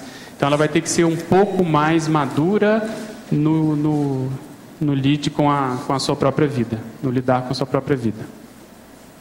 Sou portador de toque. O mínimo problema daqueles em que as pessoas não dão a mínima relevância, para mim é quase um monstro de 7 cabeças. E fico martelando e traçando estratégias que possam diminuir ou neutralizar esses problemas. Crio soluções para coisas que ainda nem geraram demanda. A consequência reflete no corpo físico, na forma de falta de ar, dores no peito. Como posso trabalhar essa questão? Mais uma vez, eu acho que vale a pena você buscar ajuda técnica, e se for o caso até farmacológica, dependendo do nível do seu caso aí. Mas é bom você, além disso, você começar a raciocinar em cima disso. Ver com base nos exemplos, com base naquilo que passou, se foi preciso esse nível de controle do dia a dia, esse nível de antecipação das coisas que nem aconteceram ainda. Então você tem que começar a enfrentar e assumir que muitas vezes esse tipo de comportamento não vai te levar a nada, só vai gerar mais estresse. E muitas vezes gerando outras doenças. Pode ter um ataque de pânico, pode ter outra condição associada que muitas vezes a raiz foi essa. Então eu associaria essa condição de terapia profissional com uma autoconsciência terapia mais séria. Você tem condições de mudar isso. Muitas vezes é mais difícil porque o seu corpo já está acostumado a funcionar. Então tem um processo bioquímico envolvido. Então vale a pena às vezes associar também um medicamento para ajudar a contrapor, contrabalancear essa condição. De que modo o professor analisa a relação entre taquipsiquismo e a síndrome da pressa? Há uma tendência, pelo que eu observo, se a pessoa não tomar cuidado, do ataque psíquico entrar na síndrome da pressa. É muito comum, por exemplo, eu tenho alguns amigos assim que são ataques psíquicos e adoram a informática em função disso, porque a informática, a tendência é que ela responda no mesmo nível dele, mas tem que ser lembrado que nós convivemos com humanos, e essa, vamos dizer assim, essa sociedade sincrônica, como se diz hoje, essa sociedade da supercomunicação, impõe muitas vezes que as pessoas respondam e reajam como se fossem máquinas, com o mesmo nível de tempo, com a mesma precisão, com a mesma eficácia. Então tem que ser lembrado isso. O ataque psíquico, muitas vezes, ele tem que diminuir um pouco o ritmo para fazer assistência, ou para pelo menos ter uma interlocução, para interagir e conviver com as outras pessoas. Mas eu reconheço que isso acontece, sim. De que modo o professor considera a influência da paragenética artística e ou belicista na origem da síndrome da pressa? Eu acho que o link aí é a falta justamente de limites, de disciplina. O processo artístico, junto com o processo bélico, muitas vezes a pessoa acha que ela pode tudo, pode entrar aí a megalomania, então ela não tem essa noção do limite do próprio corpo e do processo grupal também. Então ela muitas vezes ganha um novo corpo, e é muito comum, muitas vezes um efeito colateral disso é a própria hiperatividade. A pessoa não consegue ficar quieta. A gente comenta aí a síndrome das pernas inquietas, por exemplo. A pessoa não consegue dominar o soma. A psicomotricidade faz esse domínio. Então, parageneticamente, o que deve estar por trás disso é exatamente isso. Às vezes uma condição artística mais séria, em que ela não está habituada à disciplina. O professor diria que quem tem pressa é ansioso, ou quem é ansioso tem pressa? A pessoa que tem pressa e é ansiosa deve trabalhar a pressa ou a ansiedade? Tostines, está né? Desesperada, ela está desesperada. Exatamente, é um ciclo vicioso. Você pode começar por qualquer um dos lados. Pode ir que você vai se dar bem. Pode escolher. Pode escolher. Mas veja, o ideal é você fazer uma abordagem conjunta, porque normalmente o processo de ansiedade está por trás disso, ele está inflando ali a condição da pressa. Então você tem que trabalhar na ansiedade, mas também diminuir, reduzir o ritmo da sua vida. Para isso, paradoxalmente, muitas vezes você tem que se antecipar, tem que sair antes de casa para você evitar o rush, a hora do rush, por exemplo. Você almoçar mais cedo para evitar com que ocorra, a maioria das pessoas esteja almoçando quando você vai acabar perdendo mais tempo. Então existem estratégias inteligentes de, vamos dizer assim, administração do tempo, que podem fazer com que você ganhe mais tempo sem precisar cair na pressa. Pedro, pois não. Patologia, na sexta linha, não sei se você já comentou, o fato de o choque do futuro ser o estado de atordoamento psicobiológico provocado pelas mudanças excessivas impostas às consciências em curtíssimo espaço de tempo. É um processo social, né? Até tem um livro do Alvin Toffler que fala sobre essa condição. Então é uma realidade, isso não tem como fugir, porque o avanço tecnológico hoje impõe isso. O que nós temos que saber é saber lidar com isso e saber o limite disso. Não dá também para a pessoa fechar os olhos diante dessa realidade. Mas também não dá para não ser seletivo. Então, eu comentei um pouco antes, acho que a pessoa tem que saber administrar essa condição de acordo com o meio em que ela vive, ou seja, de acordo com as características dela, o perfil que ela tem, a profissão na qual ela se encontra, para ela poder não ser vítima disso, porque a pressão holopensênica, para ela ter maiores rendimentos, para ela render mais, para ela, enfim, ser mais rápida naquilo que ela faz, é muito grande. Mas ela tem que ver se isso não está indo contra a própria saúde. Essa chegada prematura do futuro também tem a ver com esse processo, então? Total, exatamente. Que é um processo até certo ponto positivo, mas tem que ver qual o preço disso, né? Qual o efeito colateral dessa condição. Um deles, por exemplo, é o hiperconsumismo. Muitas vezes a pessoa consome coisas que ela nunca pensou, ela não tem necessidade daquilo, mas a propaganda é muito grande. Então ela começa a achar que ela tem aquela necessidade, porque afinal de contas está todo mundo comprando. Então é o império do efêmero que se diz, o processo da moda. A moda não só em termos de vestuário, mas em termos de tudo. Então se a pessoa não está bem tranquila, se ela não tem assim carências maiores, a gente fala da felicidade paradoxal, é exatamente isso. Na busca de um processo de felicidade, ela acaba derivando para o consumismo, porque ela acha que aquilo traz uma sensação de bem-estar. Quando ela consome, ela dá uma certa tranquilidade. Só que isso é muito efêmero, não vai perdurar, não vai realmente tratar, não vai trazer a felicidade. Então, o hiperconsumismo, até esse verbete tinha ficado bem maior, em função que a gente tinha dado um enfoque grande nessa condição de hiperconsumismo, acabou vendo eu vou ver se eu faço um outro verbete, mas um dos efeitos colaterais é esse, porque a pessoa quer adquirir um nível de, vamos dizer assim, de consumo maior do que ela possui. Então ela acaba trabalhando mais e quer render mais e vai acelerando o dia a dia dela para poder consumir mais, ter um status maior. Então aí ela começa a vender os próprios valores, ela começa a vender a saúde e o corpo começa a pagar a conta. Em Megapensenologia, página 28, poderia aprofundar sobre o Megapensene, autorreflexão, ansiolítico endógeno. A gente quis chamar a atenção para isso, porque muitas vezes a pessoa acha que você parar para pensar é uma perda de tempo. E muitas vezes é a partir daí que você consegue, como eu comentei, você consegue render mais, você consegue avaliar os seus furos, você consegue muitas vezes diagnosticar doenças que estão começando, porque você dá ouvidos ao seu próprio soma, às suas emoções, você cria espaço para os amparadores poderem te inspirar. Então é um processo justamente que acaba com a ansiedade em função disso. A partir muitas vezes da autorreflexão é que a pessoa consegue saber ou ter assim mais claro o que ela quer, para ela justamente não cair naquela condição de querer tudo, abocanhar tudo com os braços, as pernas e tudo mais. Então é a partir daí que ela consegue ter mais tranquilidade, porque ela sabe, não, meu papel é esse, eu tenho que fazer isso, se eu não fizer isso, eu não vou sair dessa vida completista.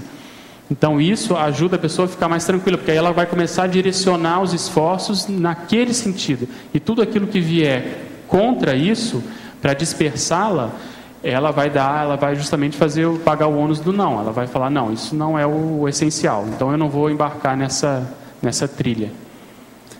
Esse tema tem relação direta com a síndrome da dispersão consciencial ou de energias. Poderia comentar? Sim, sem dúvida tem. E também a gente não vai saber dizer qual que é a causa uma da outra. Então a gente chamou isso na antagonismologia de arritmia consciencial, uma metáfora, justamente porque a pessoa fica dispersa.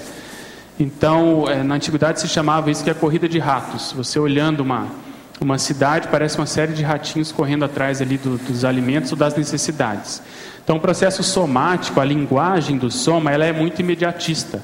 O soma, ele tem fome, você tem que ir ali e acudir. Ele tem frio, ele tem sede. Então, isso é uma realidade, só que você não pode deixar isso imperar. Isso, vamos dizer assim, sobrepujar o processo consciencial. Então, a dispersão vem muitas vezes disso. A pessoa, ela não respeita os limites do soma. Vamos supor, ela começa a ficar numa atividade, daí a pouco dá fome, ela não come, ela começa a ficar irritada, daí a pouco ela briga e ela vai exaurindo ali as próprias energias e complicando muitas vezes uma determinada relação, uma convivência. Então você saber lidar com o soma ajuda muito a evitar tanto a síndrome da dispersão como a síndrome da pressa. Professor Pedro, como alcançar o taquipsiquismo sadio sem se desviar na cima da pressa? Eu acho que é pensando mais, priorizando mais a autorreflexão, gostando de pensar, porque muitas vezes no dia a dia as necessidades diárias impostas pelo ritmo, né, frenético da sociedade atual não valorizam esse processo de reflexão. A pessoa acha que é perder tempo, pensar qual é a melhor estratégia para se adquirir determinada condição. Pensa, vamos supor, eu atendo várias pessoas no dia, isso já há vários anos. Então, há uma tendência de eu funcionar ali automaticamente. Mas se eu começo a pensar como ser diferente, como fazer esse atendimento de modo diferente, isso abre um espaço e cria um ambiente para que eu seja mais detalhista, para que eu consiga perceber a sinalética, enfim, para que o parapsiquismo possa acontecer. Então eu vejo que é inserir mais momentos de reflexão mesmo ao longo do dia. A pessoa tem que criar uma técnica. Eu gosto muitas vezes de pensar com uma folha em branco, escrevendo determinadas ideias que me ocorrem. Então isso ajuda a quebrar um pouco essa tendência ou tenência de funcionar na robotização. A gente coloca aí também na fatologia a defesa teática, entre aspas, da Robex. Então, às vezes a pessoa não percebe que ela está funcionando igual um robô, igual um autômato, né?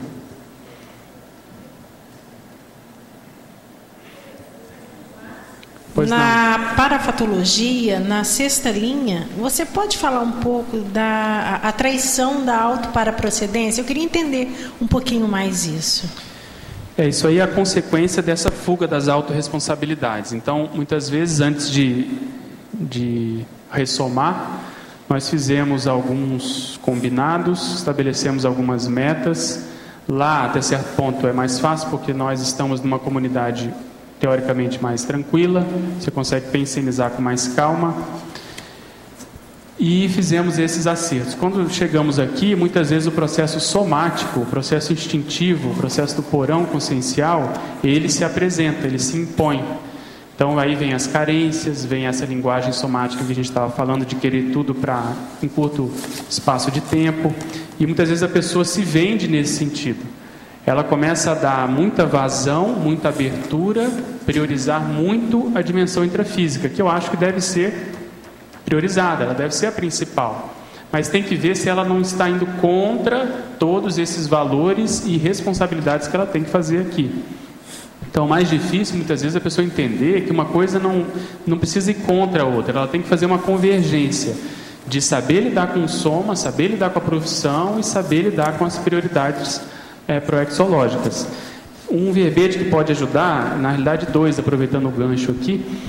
Um deles que eu gosto muito é conscienciofilia, que é justamente isso, a pessoa saber conjuminar o espaço de tempo, prioridades, dinheiro, tudo que ela tem entre a dimensão humana e a dimensão extrafísica, ou seja, essas prioridades intermissivas. E lá está escrito justamente isso, que a prioridade obviamente tem que ser o soma. Então, 75% do tempo, do dinheiro, dos recursos tem que ser dedicados à vida humana, isso é natural. Mas conforme a pessoa vai amadurecendo, esse percentual pode ir diminuindo, porque ela vai justamente inserindo outras prioridades proexológicas e evolutivas de modo geral no cotidiano. Então, uma das formas da pessoa aferir é ela fazer uma contabilização, uma contagem em termos de tempo, quanto que ela dedica exclusivamente à dimensão humana e quanto que ela já conseguiu priorizar o processo evolutivo interassistencial de modo geral. Então, vamos supor, nas 24 horas do dia, se ela já faz TENEPS, ela pode contar ali já 1/24, vamos colocar a TENEPS como sendo 1 hora, que ela se dedica a isso. E ela vai chegar depois numa equação, para ela ver aonde que ela está inserida. A tendência das pessoas que têm a síndrome da pressa é que isso ainda não tem uma repercussão muito grande em termos de tempo dedicado àquilo que realmente interessa.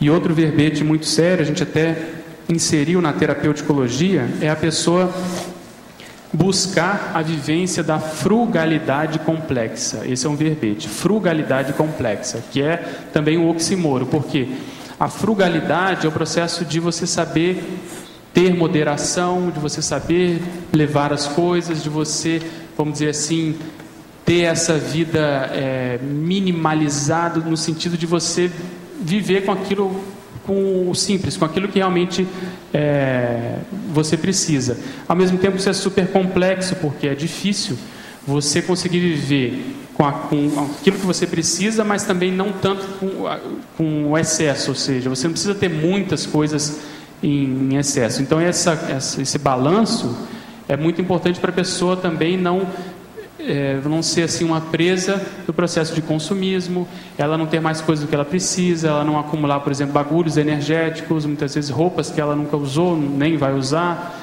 e assim por diante. Então eu também recomendaria a leitura desse verbete, vale a pena, tem muita relação. Obrigada, Pedro. Alô? Pois não?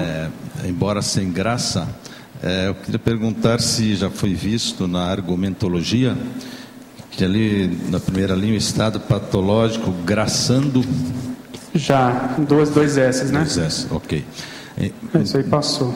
Então, aproveitando, ontem eu até quis mandar uma questão, voltando ao idiotismo jurídico e a justiça brasileira. Não sei se vocês viram, deu muito destaque ontem, uma entrevista da ministra Calmon, parece que é Eliane Calmon, num jornal, falando sobre várias questões da justiça brasileira. Inclusive ela fala que a maioria dos julgamentos são ações políticas para agradar a quem indica, e escancarou que os juízes superiores eles cuidam muito dos inferiores e controlam, inclusive até punições com promoções ou não, e até teve a ousadia de falar de que no judiciário existem bandidos. Isso aí de manhã causou repercussão e tem até uns que se queimaram e já estão respondendo a ela, de modo que se abriu mais uma discussão sobre a tão... Essa é das minhas. Ela é muito boa. Vamos ver se ela aguenta até o final o rojão. Vamos pôr energia nela. Se não me engano, ela está à frente do CNJ lá, né? Isso, Conselho Nacional de Justiça. Ela tem testosterona, ela é muito... Vamos ver até quando ela vai durar. Eu acho que o Brasil só vai melhorar mesmo através das mulheres. Não é por causa da Dilma, não. É porque as mulheres que vão tomar a frente, o bastão. É o jeito. A corrupção está grande demais. E a corrupção pior é a política. Exatamente. Tanto é que queriam tirar os poderes do CNJ, de fiscalizar o próprio judiciário. Estavam querendo cortar essa condição em função disso, eu acho. Pedro, Melissa, aqui atrás de você. Pois não. Página 29, em Principiologia. O último item. A inexperiência quanto ao princípio evolutivo de levar tudo direito. Você entende isso assim, às vezes por ansiedade, por pensar assim, estou atrasada, a gente quer carregar tudo junto, né? Exatamente. Você vê que de repente é uma questão de tempo, de treino, a idade vai fazendo a gente ver isso melhor. Como é que tu vê isso? Eu acho que tem que ser levado em consideração esse momento que a pessoa esteja vivendo. Por exemplo, se é na fase preparatória, se é na fase executiva, e aí entra a idade. E além disso, a pessoa elencar justamente essas prioridades. Então, saber levar direito, a pessoa tem que ter abarcar um determinado universo de coisas que seja possível. Muitas vezes ela não vai conseguir levar todas essas frentes simultaneamente, mas ela não pode deixar nenhuma delas muito para trás. Então, muitas vezes ela pode fazer um escalonamento entre, por exemplo, aquelas que são raízes, que são assim veios, vertentes, que ela não vai abrir mão, ela vai levar simultaneamente, isso já reduz o número. Existem aquelas outras que ela não pode deixar para trás. Então, em determinados momentos, de tempos em tempos, ela tem que voltar e atualizar aquela frente. Então, ela saber conjugar e conjuminar isso nos esforços do dia a dia é que está o segredo.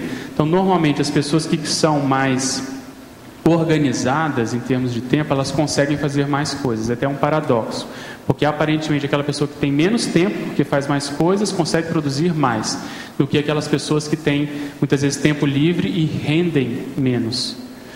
E é também um paradoxo o seguinte: hoje nós estamos vivendo mais e muitas vezes a pessoa tem a sensação de que falta tempo, ainda falta tempo, mas eu vejo que é muito vamos dizer assim, uma primazia da ansiedade, do processo emocional. A pessoa às vezes não quer parar e fazer uma organização, um planejamento, porque nesse planejamento ela vai ter que abrir mão de alguma coisa, ela vai ter que cortar.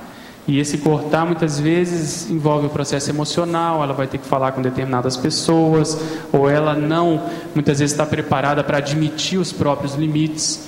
Uma das coisas mais sérias que eu vejo é nisso: a pessoa tem que admitir o limite dela. O que é levar direito? Quantas frentes são? Por exemplo, o homem tem uma realidade, a mulher tem outra. Então tudo isso, eu acho que o que está por trás é essa condição de autopesquisa.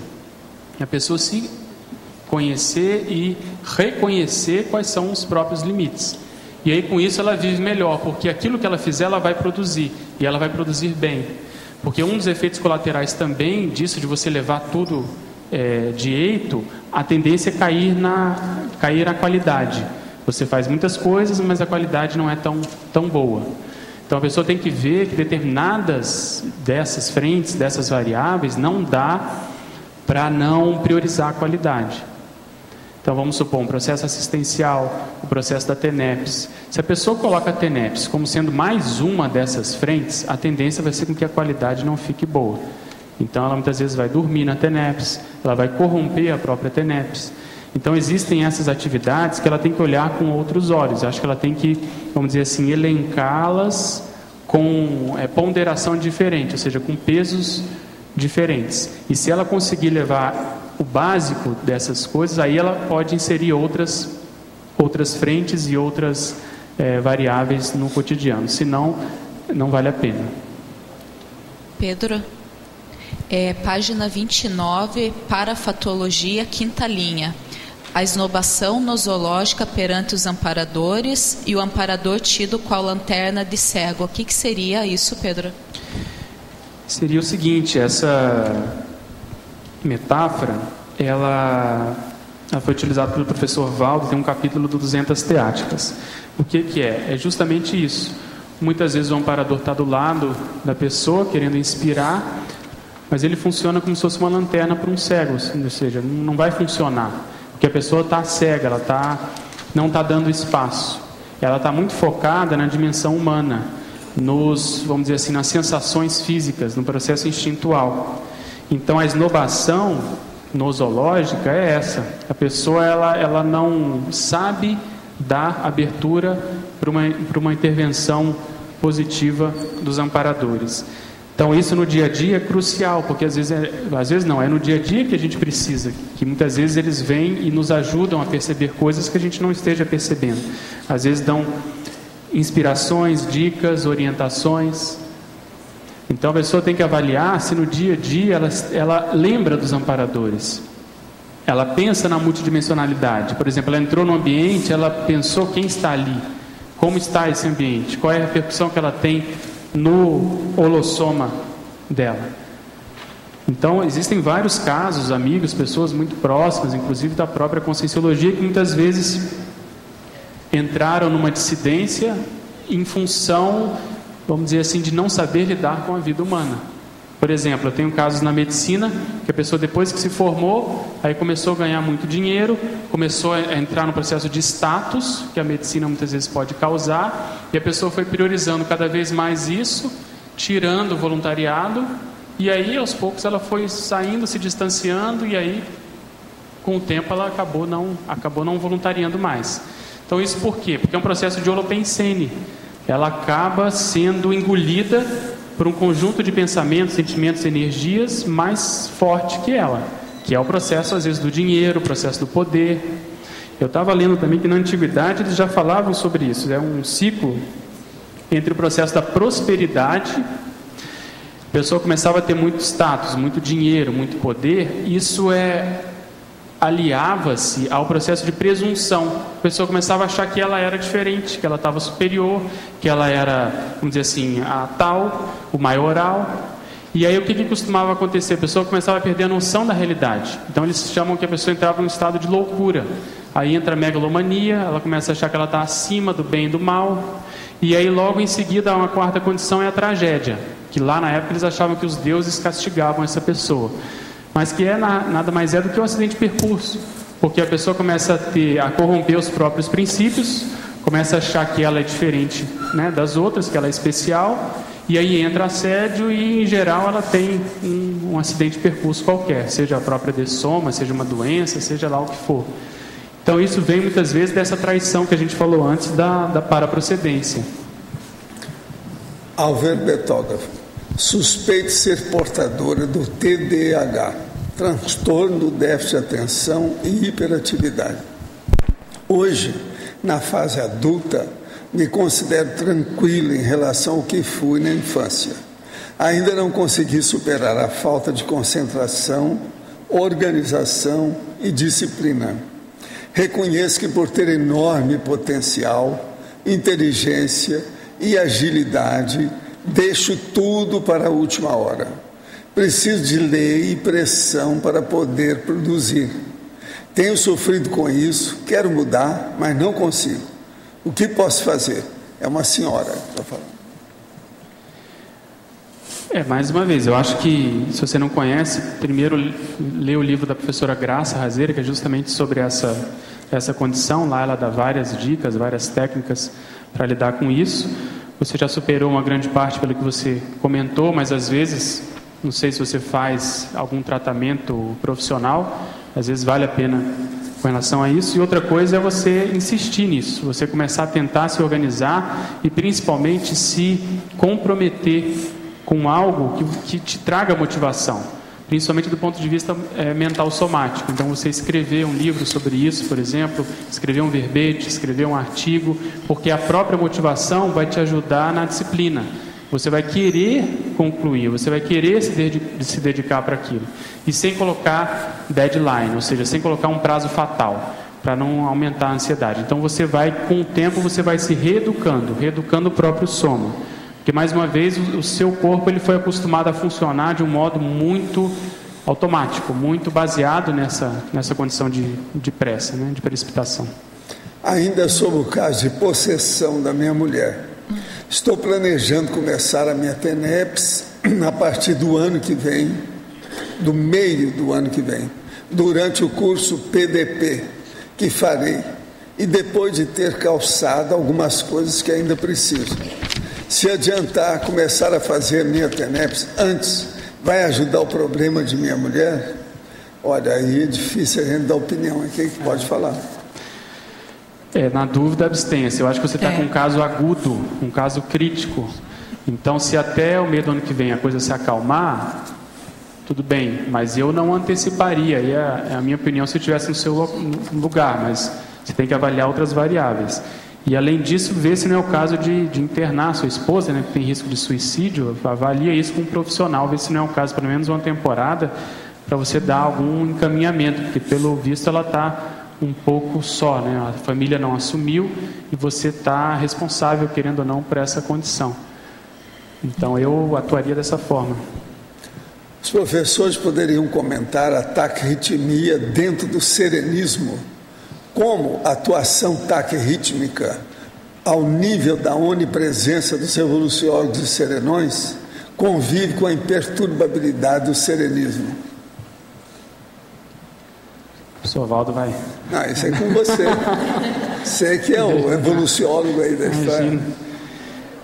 Olha, eu acho que o processo da instantaneidade da manifestação dessas consciências mais avançadas é algo que é difícil de entender na prática, mas isso gera uma possibilidade de manifestação que faz com que ela se manifeste de um nível muito rápido, numa condição muito rápida, sem precisar entrar no ansiosismo. E eu acho até que é pré-requisito para você chegar nessa condição de, vamos dizer assim, de taquirritmia mais avançada, você precisa ter dominado a condição do psicossoma, senão você não consegue fazer essa conjuminação de muitas variáveis ao mesmo tempo de modo interassistencial e produtivo.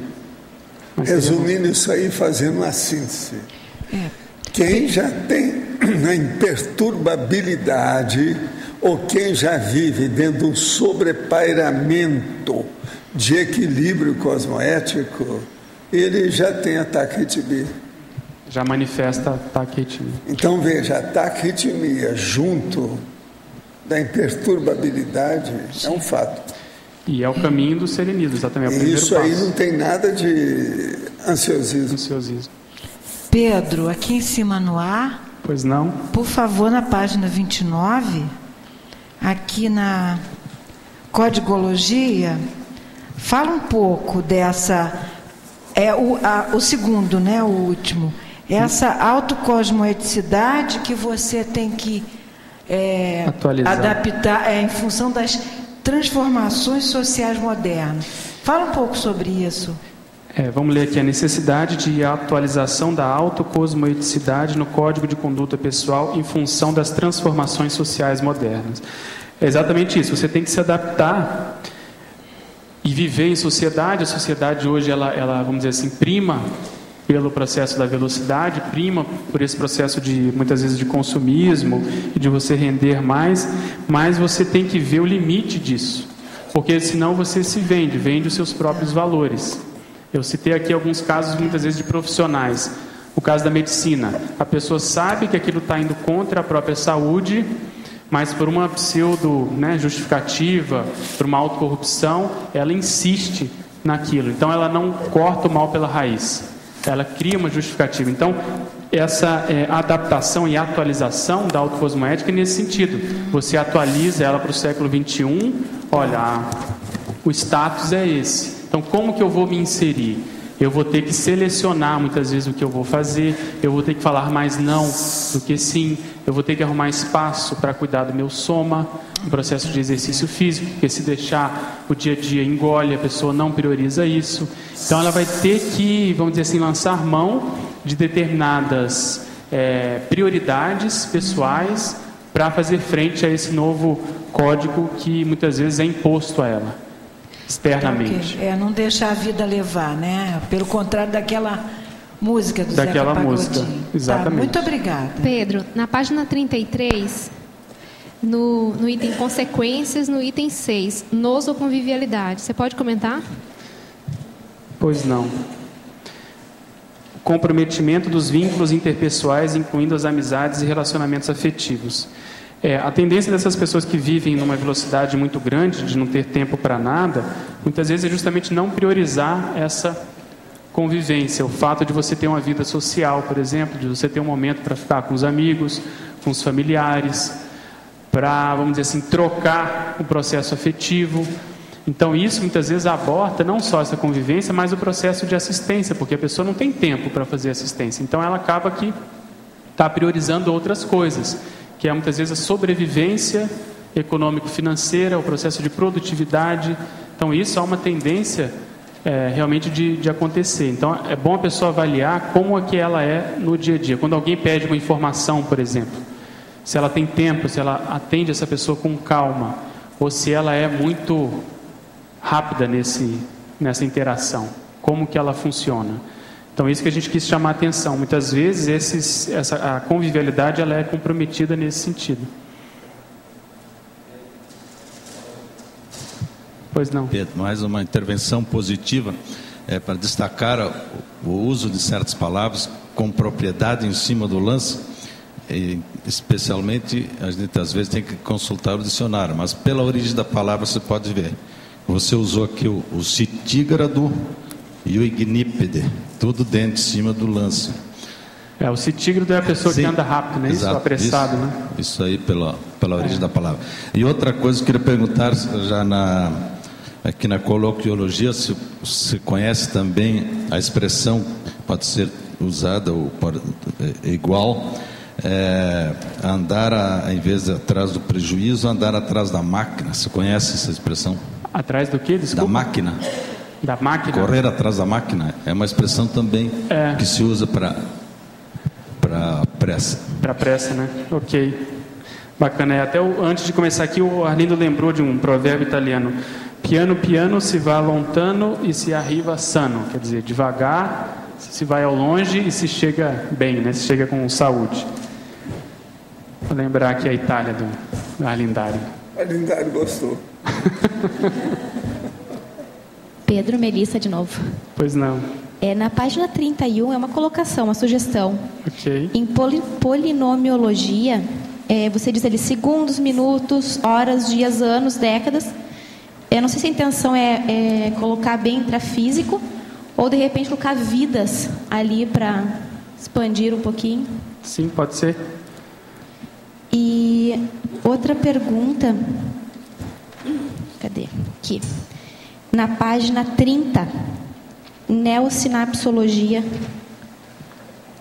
O abortamento de neossinapses intermissivas causado pelo ansiosismo crônico.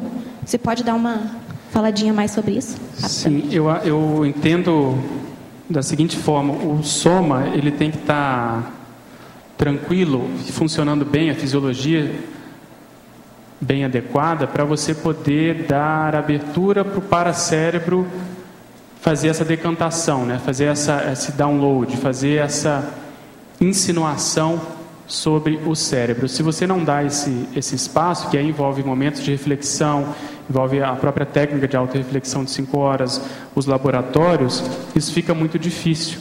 Então a pessoa acaba priorizando as sinapses muito humanas, que a gente coloca, se não me engano, em seguida, né? A pessoa troca essas neossinapses mentais somáticas pelas sinapses psicomotoras, porque ela está muito acostumada, isso traz um resultado muito rápido. Isso traz uma pseudo, vamos dizer assim, alegria, uma pseudo felicidade, de ela acha que ela está produzindo alguma coisa, mas na realidade a longo prazo não fica nada, não enche buraco de dente, como o professor Walter costuma dizer. Então a ideia foi essa, foi fazer esse contraponto entre o processo mais duradouro do paracérebro e o processo muito instintivo do soma.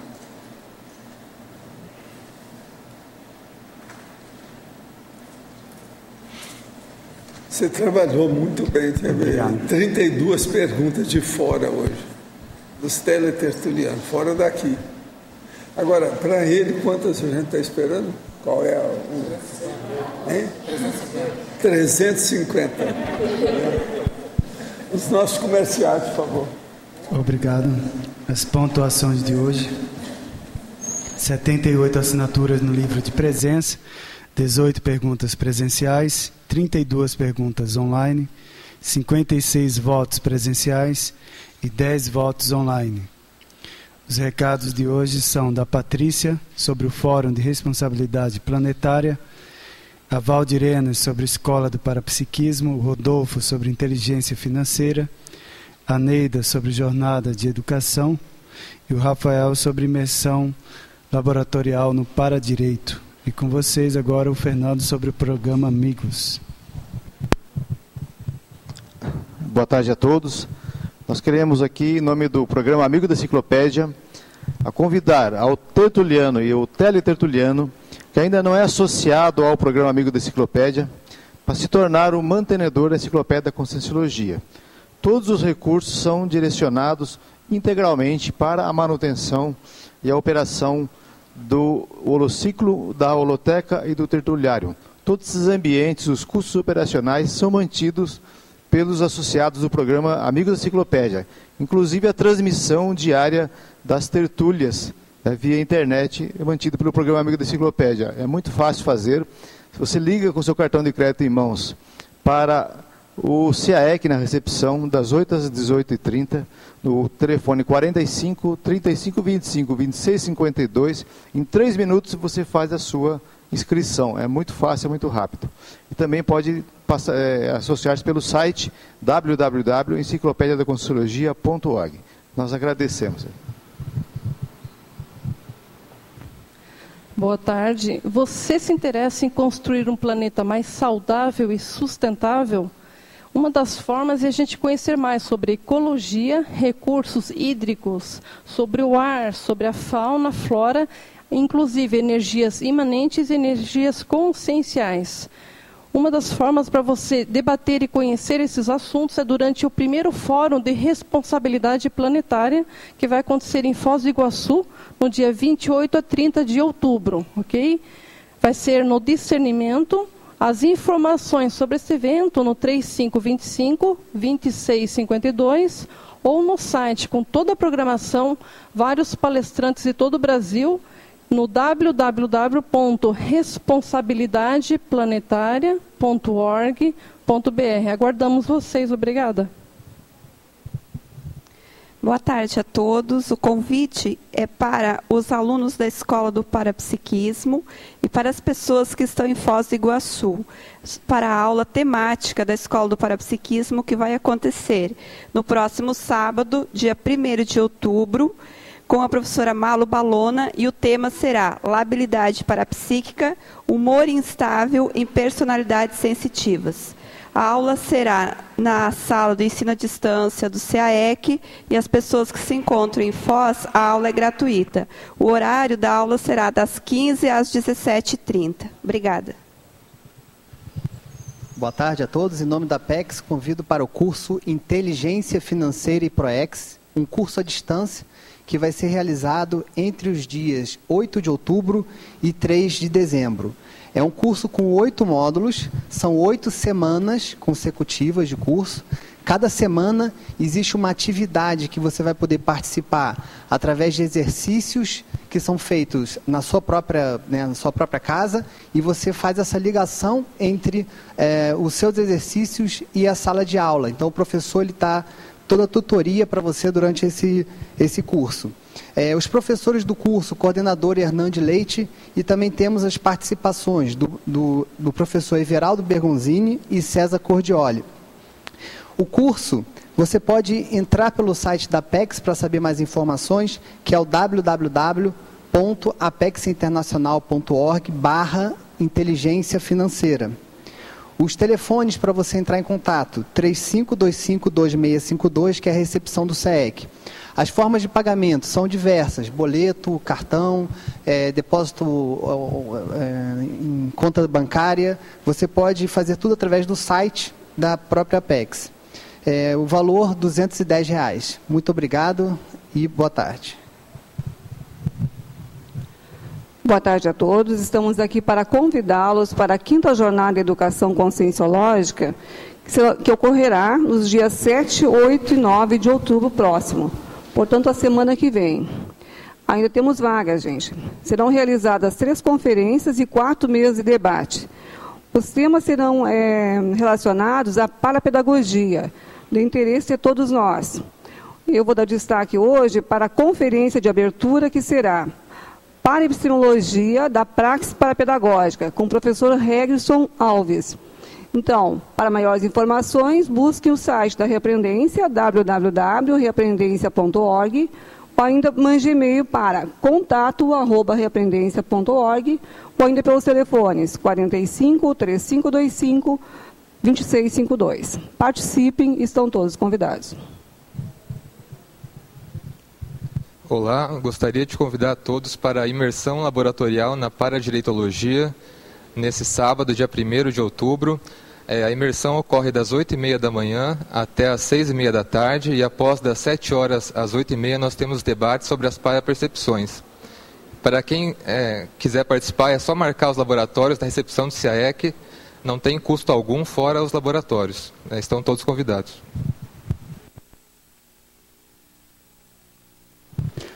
O verbete eleito para amanhã é Paraclima Organizacional. A especialidade, Pensenologia, a autora, professora Isabel Manfroy. Obrigado pela presença de todos e até amanhã.